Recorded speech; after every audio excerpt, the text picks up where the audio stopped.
बिस्मिल्लाहिर्रहमानिर्रहीम। शुरू करते हैं। अल्लाह अल्लाह करके हम सेकंड चैप्टर पर पहुँचे हैं। सेकंड चैप्टर जो है वो क्या है? Current electricity.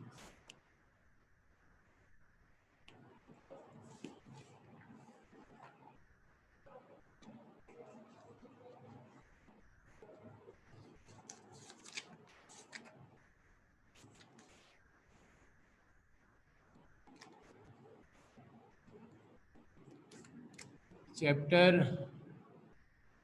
12 current electricity.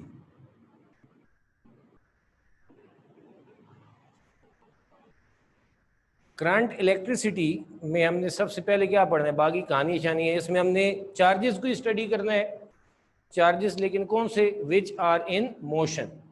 In this chapter we will study about the properties of charges. पिछला था इलेक्ट्रोस्टैटिक्स। तो इलेक्ट्रोस्टैटिक्स में हमने स्टडी किया था किसको? चार्जेस को ही। लेकिन कौन से charges? Which are in rest. लेकिन इसमें अब हम किसको स्टडी करेंगे? उन चार्जेस को विच आर इन मोशन। ठीक है, इसे हम करंट इलेक्ट्रिसिटी भी कहते हैं, इलेक्ट्रोडायनामिक्स भी कहते हैं, वगैरह वगैरह, ये हम सारा देखेंगे। सबसे पहले हमारे पास है इलेक्ट्रिक करंट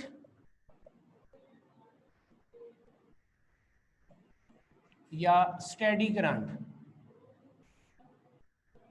यानी इलेक्ट्रिक करंट की हमने डेफिनेशन करनी है। ये हमारे पास कोई कंडक्टर है, इस कंडक्टर के अंदर मैं कोई क्रॉस सेक्शनल एरिया लेता हूं।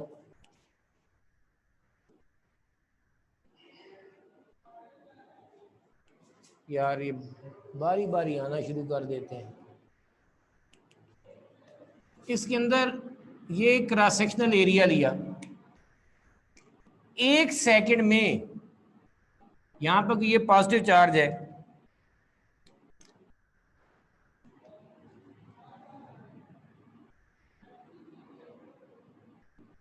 ये चार्ज ऐसे फ्लो करके जा रहे हैं, एक इस लेफ्ट हैंड से राइट हैंड की तरफ।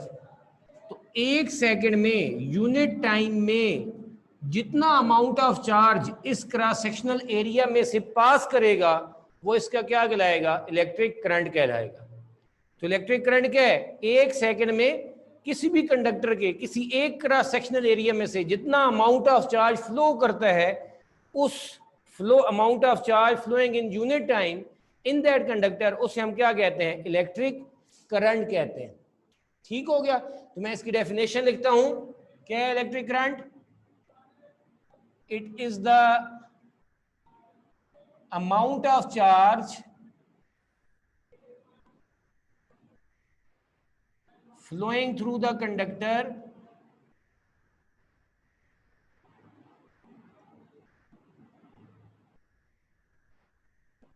in unit time, flowing through a conductor through its cross sectional area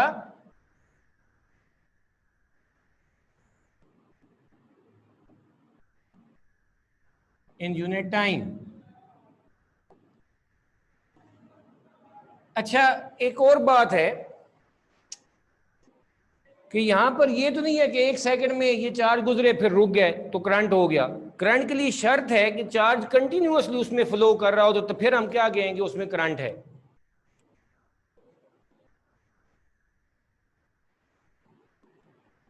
इस तरह से मोटर की पावर हमने देखनी है, इस पंखे की पावर हमने देखनी है, तो ये तो नहीं है कि एक दफा चला 100 वाट इसकी पावर है, उसके बाद मर गया।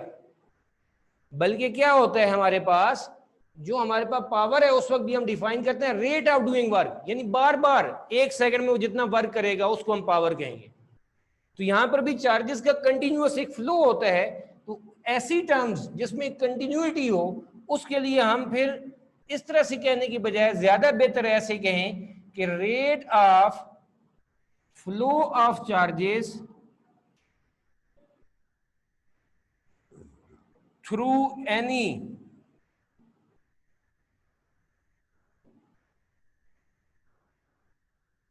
Cross sectional area of the conductor is called electric current. Rate of flow of charge, charges का फ्लो होने का रेट। बाजार से कोई चीज खरीदते हैं तो आप कहते हैं यार ये 1 किलो कितने की है, यानी उस यूनिट का रेट पूछते हैं। तो यहाँ पर किलोग्राम के लिहाज से तो हम नहीं देखना, हमने यूनिट टाइम के लिहाज से देख रहे हैं। तो यहाँ पर जो भी देखेगा उससे पता होगा rate of flow of charge, charges का फ्लो का रेट किसके लिहाज से, यूनिट टाइम के लिहाज से। तो उसको हम क्या कह देते हैं, that is called the electric current. तो हमारे पास क्या बनता है इलेक्ट्रिक करंट, सारे इधर देखो मेरा सोना, सारे इधर देखो, फिर 1 सेकंड बाद इसकी डेफिनेशन लिख लेना। करंट क्या है, amount of charge flowing in unit time. Amount of charge, क्यों, यूनिट का मतलब मैंने कहा हुआ है मैथ में डिवाइडेड बाय, किससे डिवाइड करेंगे, टाइम से, ओवर टी। तो करंट का सिंबल है I, I is equal to Q over t. इसकी जो एसआई यूनिट है वो है एम्पेयर, जिसे हम कैपिटल ए से रिप्रेजेंट करते हैं, एम्पेयर जिसे हम कैपिटल ए से रिप्रेजेंट करते हैं। तो अब करंट की यूनिट है एम्पेयर, चार्ज की यूनिट है कूलम, टाइम की यूनिट है सेकेंड। तो अगर इस कंडक्टर में से हर सेकंड में हर दफा 1 कूलम चार्ज पास होता रहे, यानी इसमें rate of flow of charge कितना हो, 1 कूलम पर सेकंड, हर दफा हर कूलम, 1 कूलम कितने टाइम में पास हो, 1 सेकंड में, 1 सेकंड में 1 कूलम पास हो, 1 सेकंड में 1 कूलम पास होता रहे, यानी rate of flow of charge कितना हो, 1 कूलम पर सेकंड हो। तो उस कंडक्टर का जो करंट होगा वो हमारे पास कितना होगा, that will be equal to 1 ampere. तो मैं क्या कहता हूं, if rate of flow of charges through any cross sectional area of the conductor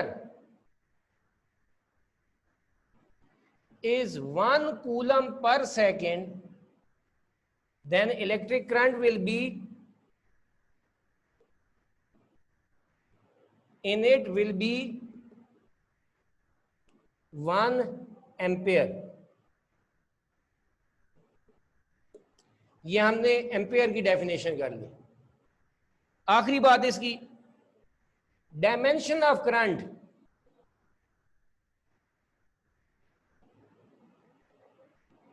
current की डायमेंशन गौर से देखो, इलेक्ट्रिक करंट बेस यूनिट है, बेस क्वांटिटी है, एम्पेयर इसकी बेस यूनिट है।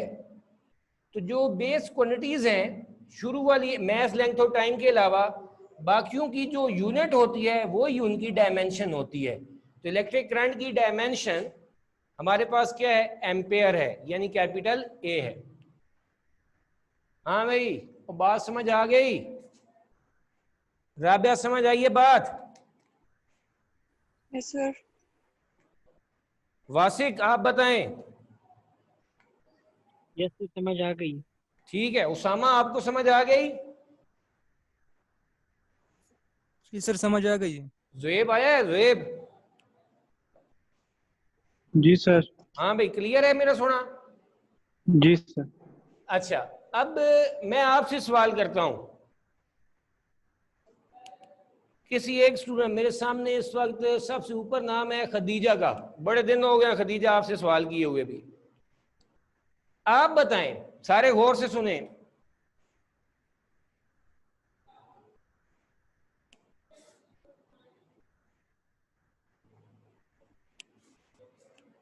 वो ये है कि if an electron passes through a conductor in 1 second, then its electric current is,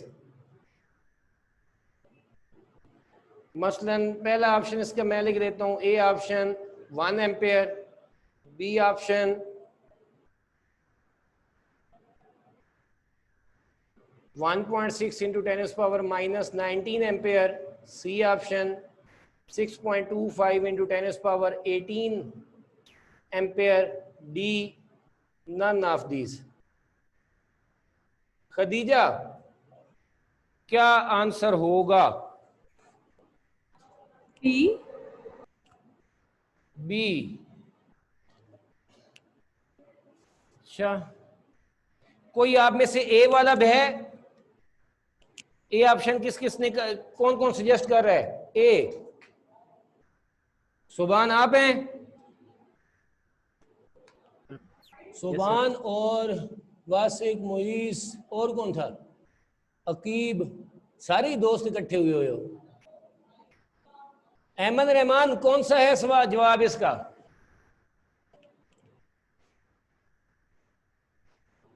sir एक दफा क्वेश्चन रिपीट कर दे, नजर नहीं आ रहा, वो नेट का अच्छा, इशू। चलो एक दफा करें बात कोई। अलिशबा, आपको नजर आ रहा है? वो मेरे साथ ही ले रही है उसका नहीं। अच्छा, सारे इकट्ठे बैठे हो, मैं तो चेक कर रहा था।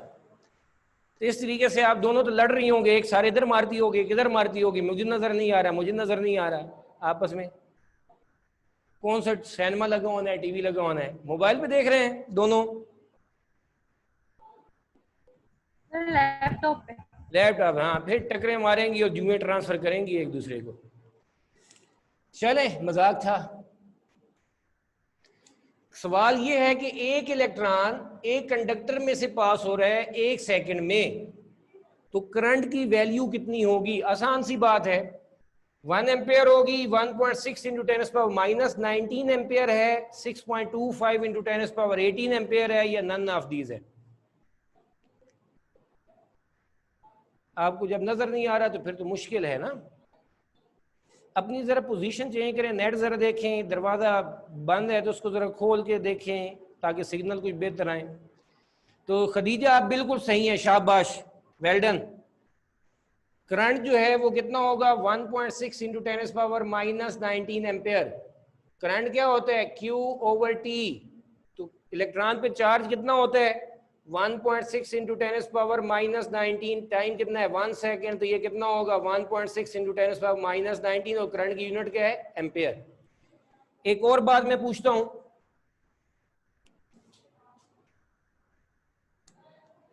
फिर आप लोग साथ साथ लिख भी रहे होंगे, मुझे पता है। सवाल ये है, how many electrons will be passing through a conductor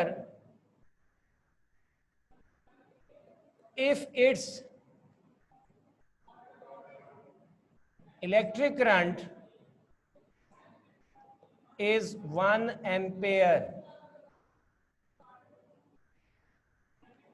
How many electron will be passing through a conductor? मैं एक और लफ्ज साथ ऐड कर दूं, in 1 second if electric current in it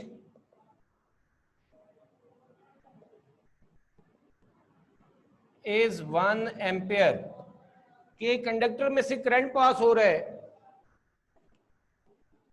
एक कंडक्टर में से करंट पास हो रहा है, कितना पास हो रहा है? 1 एम्पेयर करंट पास हो रहा है। तो उसमें से 1 सेकंड में कितने इलेक्ट्रॉन पास हो रहे होंगे? ऑप्शन ए 1 इलेक्ट्रॉन,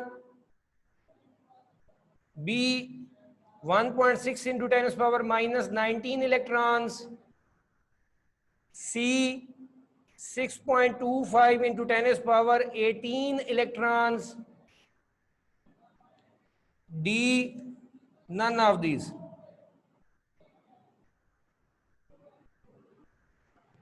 या मैं लिख देता हूं नन ऑफ दीज की बजाय 1000 इलेक्ट्रॉन्स।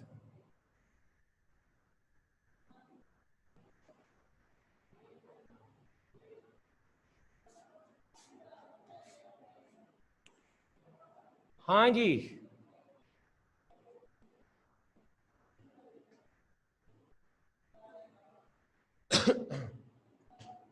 सवाल समझ में आया? ये एक वाले सर कंडक्टर जी। में से एक एम्पियर करंट पास हो रहा है और उसमें से 1 एम्पियर करंट पास हो रहा है, तो 1 सेकंड में उस कंडक्टर के किसी क्रॉस सेक्शन में से कितने इलेक्ट्रॉन्स पास कर रहे होंगे? जल्दी बोलो जी। 1 1 इलेक्ट्रॉन। सॉरी सर उसामा, आप क्या कह रहे हैं? 1 इलेक्ट्रॉन। 1 इलेक्ट्रॉन। वासिक, आपने क्या कहा? Sir C option. C option. अच्छा, और कौन है? और भी एक लड़कियों में से कोई बोला था। 1 इलेक्ट्रॉन। 1 इलेक्ट्रॉन जी।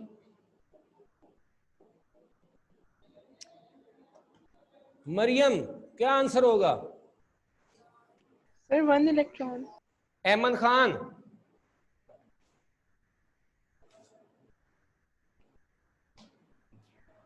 Sir 1 electron. अच्छा चलो। अच्छा ये बताएं, ये डेफिनेशन लिख ली है या आप लोगों ने लिखनी है? क्योंकि मैं यहां पे फिर समझाऊं।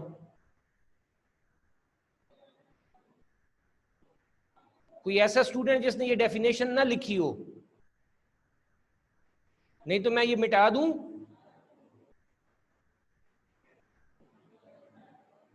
डेफिनेशन लिख ली ना सब ने यार? ठीक है, अगर कोई मुझे रोकना चाहे तो अभी रोक सकता है।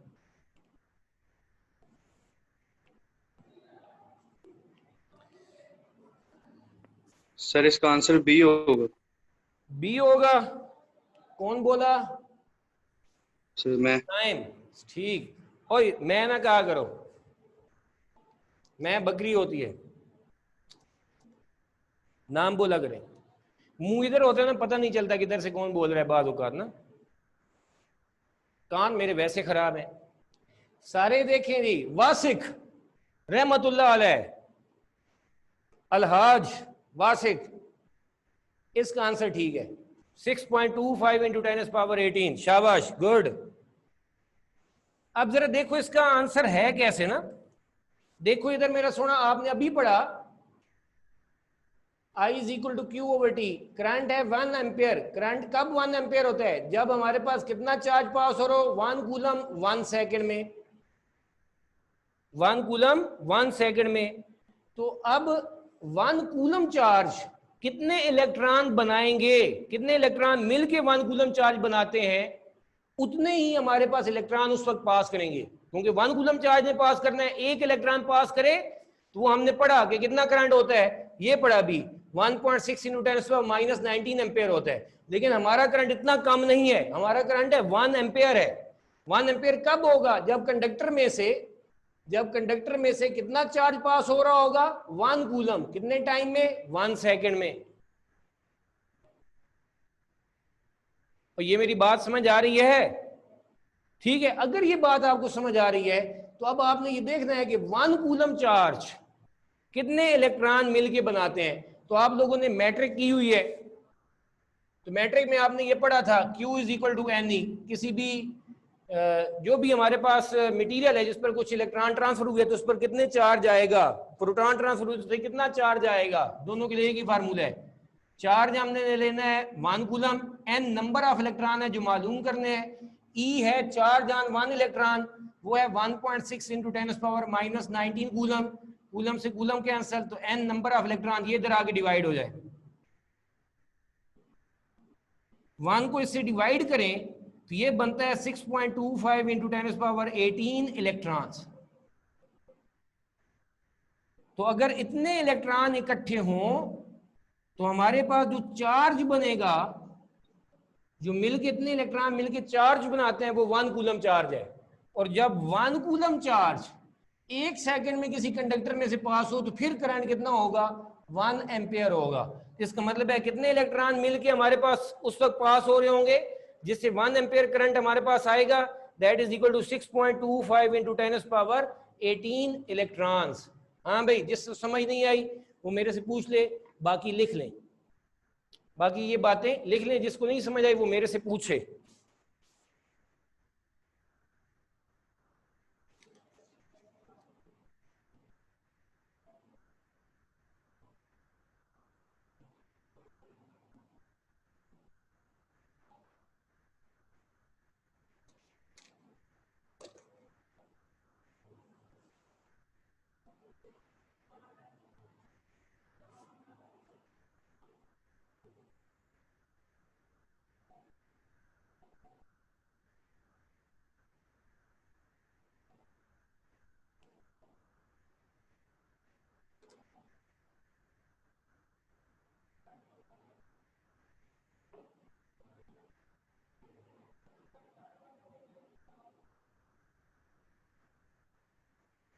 अच्छा 1 मिनट हो रहा होना, बल्कि फारिग फ्री होना, बिल्कुल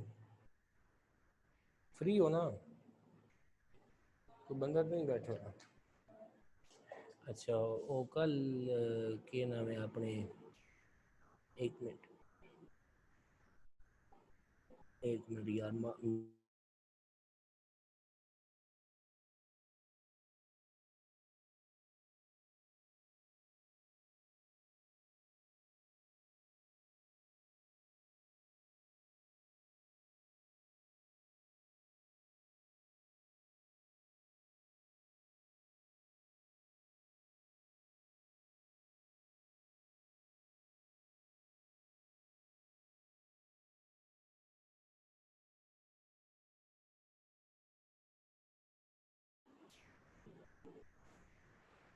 हाँ जी हो गया मेरा सोना,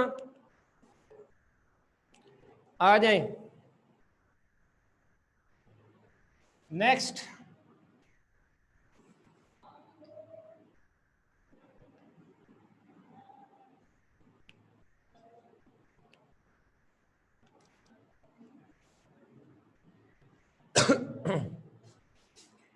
उम्मीद है आप लोगों ने लिख लिया होगा, ये वाला तो लिख लिया है ना यहां तक।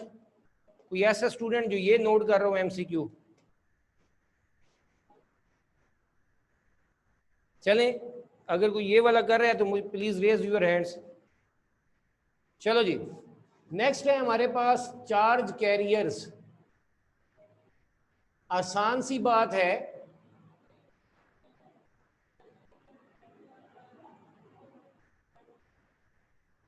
चार्ज कैरियर्स क्या होते हैं?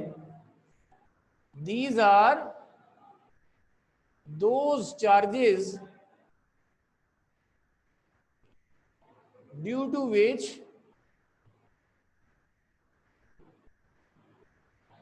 current flows in a material। किसी भी मटेरियल में जो हमारे पास चार्जेस फ्लो करके करंट स्टैब्लिश करते हैं, किसी भी मटेरियल में चार्जेस फ्लो करके जो करंट स्टैब्लिश करते हैं वो क्या कहलाते हैं? चार्ज कैरियर्स कहलाते हैं। अगर मैं मोइज आपसे पूछूं कि मेटल का कंडक्टर है, उसमें किन चार्जेस की वजह से करंट फ्लो करता है, तो आप क्या कहेंगे?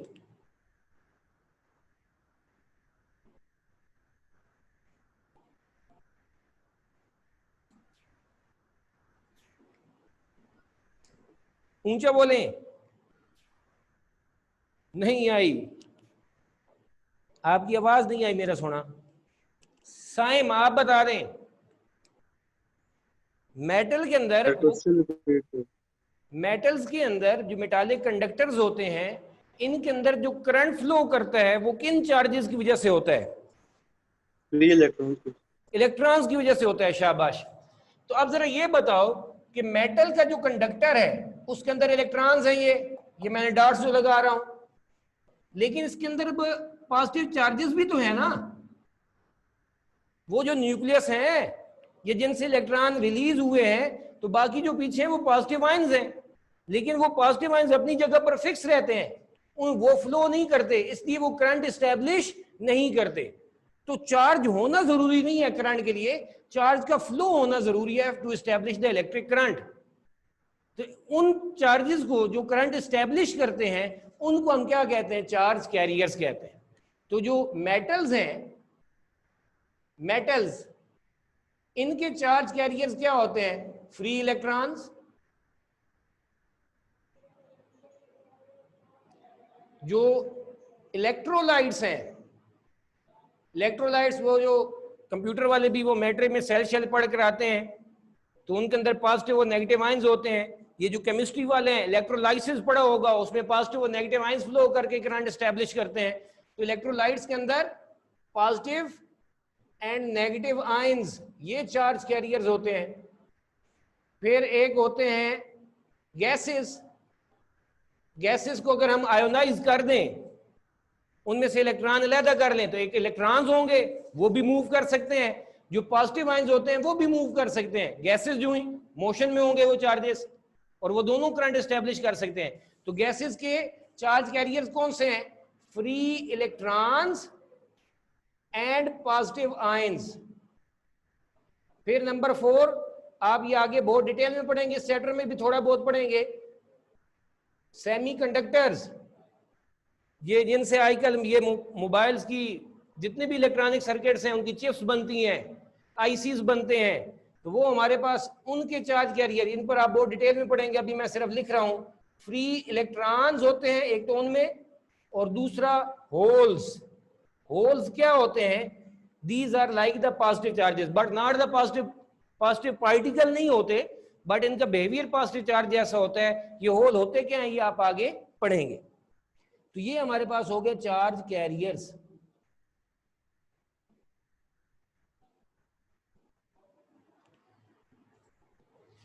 फिर हम आगे बढ़ते हैं।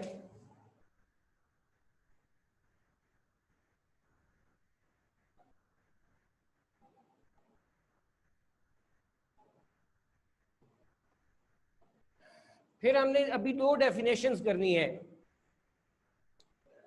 एक कहलाता है कन्वेंशनल करंट, और दूसरा कहलाता है इलेक्ट्रिक करंट है, इलेक्ट्रॉनिक करंट है, इलेक्ट्रॉनिक करंट।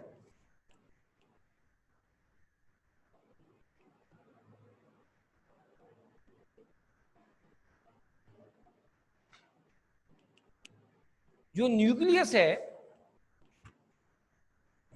जो पॉजिटिव आयंस है, पॉजिटिव चार्जेस हैं, ये बहुत पहले डिटरमिन हो गए थे। लोग भी अच्छे थे, वो पॉजिटिव सोचते थे,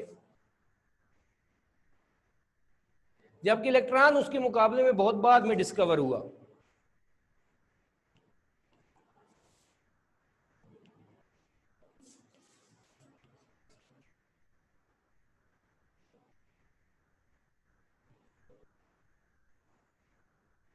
ये हमारे पास एक कंडक्टर है,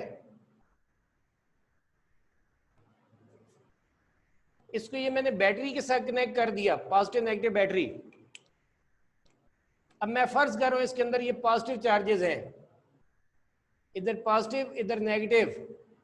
पॉजिटिव वाली साइड पर क्या होता है? High potential, V for potential, और नेगेटिव वाली साइड पर लो पोटेंशियल। अब पॉजिटिव रिपेल करेगा, नेगेटिव पोटेंशियल से अट्रैक्ट करेगा, जिससे हमारे पास ये इधर मूव करेंगे चार्जेस, तो इस डायरेक्शन में करंट एस्टेब्लिश होगा। आई कहां से कहां होगा? From high potential to low potential. और ये किसकी वजह से लिया जा रहा है? पॉजिटिव चार्जेस की वजह से लिया जा रहा है। तो कंडक्टर में वो करंट जो हाई पोटेंशियल से लो पोटेंशियल की तरफ हो, और किसकी वजह से सपोज किया जाए? पॉजिटिव चार्जेस की वजह से सपोज किया जाए, उसको हम क्या कहते हैं? कन्वेंशनल करंट कहते हैं। मैंने ये नहीं कहा पॉजिटिव चार्ज की वजह से हो। मेटालिक कंडक्टर के अंदर पॉजिटिव चार्जेस फ्लो नहीं करते, वो अपनी जगह पर फिक्स होते हैं। लेकिन बहुत अरसा पहले जब इलेक्ट्रॉन प्रॉपरली डिस्कवर नहीं हुआ, तो उस पर सारे एग्री नहीं किए हुए थे, तो उस वक्त हमारे पास करंट था। आप अपने इस बुक के अंदर जितने भी रूल्स पढ़ेंगे, वो कन्वेंशनल करंट, पॉजिटिव चार्ज वाले करंट की वजह से लिया जाता है। इलेक्ट्रॉन बहुत बाद में आया, थ्योरी बहुत ज्यादा पहले डेवलप हो चुकी थी, लेकिन फिर मसला नहीं हुआ। रूल्स वही हैं, हमने इलेक्ट्रॉन की वजह से लेना हो तो फिर वो क्या कर लेते हैं, हम डायरेक्शन को चेंज कर देते हैं, जो भी हमारे पास। हम आगे पढ़ेंगे जब रूल्स, तो आपको बात क्लियर होगी जो मैं कह रहा हूं। मैं इस वक्त क्या कह रहा हूं कि हमारे पास, क्योंकि ये पुरानी रवायत चली आ रही थी, पुरानी कन्वेंशन थी कि करंट जो होता है वो पॉजिटिव चार्ज की वजह से होता है, इसलिए पॉजिटिव चार्ज वाला करंट जो सपोज किया जाता है, ये क्या कहलाता है? कन्वेंशनल करंट कहलाता है। तो कन्वेंशनल करंट क्या है? It is the current which flows from high to low potential,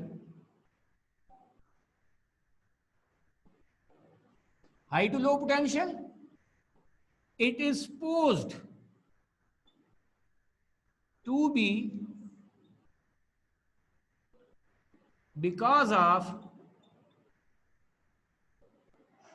positive charges.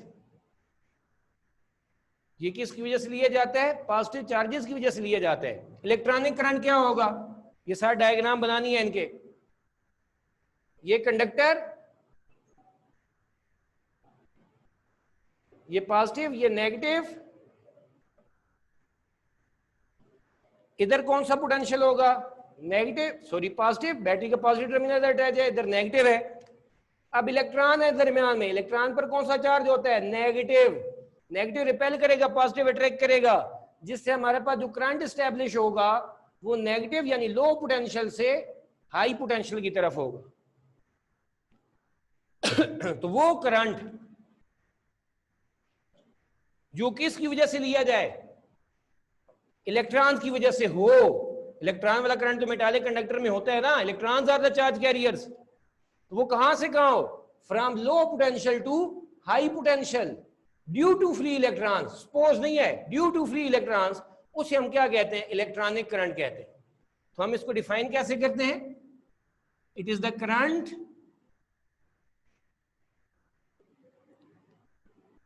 which flows from negative to positive potential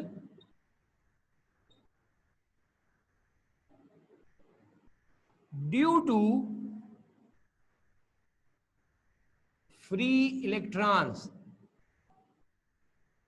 उसे हम क्या कहते हैं? इलेक्ट्रॉनिक करंट कहते हैं।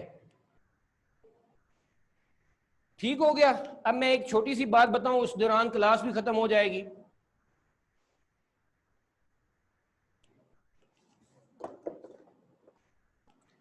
आप लोग लिख रहे हैं, लिखें, लेकिन साथ मेरी बात सुने।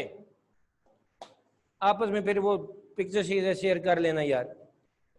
जरा इधर देखो कि आप लोगों ने ये देखा होगा कि ये जैसे इस्लामाबाद में ये G9 कराची कंपनी से हम इधर आए, यहाँ जहाँ तक हमें रास्ते में क्या है, ग्रीन बेल्ट में वो दरख्त लगे होते हैं। तो आप जब कराची कंपनी से इधर G11 की तरफ आ रहे हैं, बिल्कुल स्ट्रेट रोड है, तो साइड पर अगर आप देखेंगे दरख्त जो हैं वो अपनी जगह पर तो फिक्स हैं, लेकिन आपकी अपोजिट डायरेक्शन में आपको जाते हुए महसूस होते हैं due to relative motion. Electron इधर जा रहे हैं और वो दरख्त जो अपनी जगह पर वैसे तो फिक्स हैं अगर हम खड़े होकर देखें, लेकिन हमें ऐसा महसूस होता है कि वो हमारे अपोजिट जा रहे हैं। मैं अगर तेजी से उसको क्रॉस करूंगा तो जो दरख्त होंगे वो उतनी तेजी से मुझे अपोजिट जाते हुए महसूस होते हैं। ठीक है, अगर मैं रुक जाऊं दरख्त भी रुक जाते हैं, मैं स्लो मूव करूं तो अपोजिट डायरेक्शन से वो भी स्लो आते हुए महसूस होते हैं।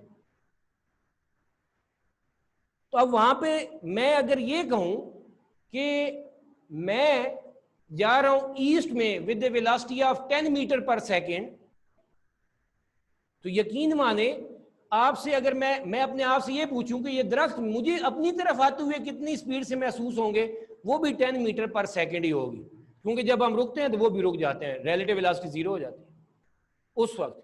लेकिन जब आप मूव कर रहे हैं एक डायरेक्शन में ईस्ट में, तो वो दरख्त जो है वो वेस्ट में जाते हुए महसूस होंगे with the same speed which you have. ठीक है, तो अब हमारे पास अगर मैं ये कहूं कि मैं इलेक्ट्रॉन हूं और मेरे पीछे इलेक्ट्रॉन की एक फौज है, तो मैं इस तरफ जा रहा हूं और जो rate of flow of charge कितना एस्टेब्लिश हो रहा है, 10 एम्पेयर का करंट एस्टेब्लिश हो रहा है, तो वो जो अपोजिट डायरेक्शन में दरख्त हैं they are like the positive charges, वो भी अपोजिट डायरेक्शन में उसी स्पीड पर फ्लो कर रहे हैं, उसी रेट पर फ्लो कर रहे हैं, तो उनका करंट भी कितना लिया जाएगा? अगर इलेक्ट्रॉन वाला करंट 10 एम्पेयर था तो वो भी कितना लिया जाएगा? 10 एम्पेयर ही लिया जाएगा। तो जब बाद में वो रिलेटिव मोशन के कंसेप्ट से ये बात सामने आई, तो फिर हमने कहा कि अगर हम कन्वेंशनल करंट लें उसकी वैल्यू 10 एम्पेयर लेंगे तो इलेक्ट्रॉनिक करंट की भी 10 होगी, इसकी 5 एम्पेयर है तो कन्वेंशन वाले की भी 5 एम्पेयर ली जा सकती है। इसलिए हम बहुत सारी फिजिक्स जो डेवलप हो चुकी थी उसको कैंसिल करने से बच गए। ठीक है, यहीं से हम इंशाल्लाह कल आगे पढ़ेंगे। Thank you so much, Allah Hafiz.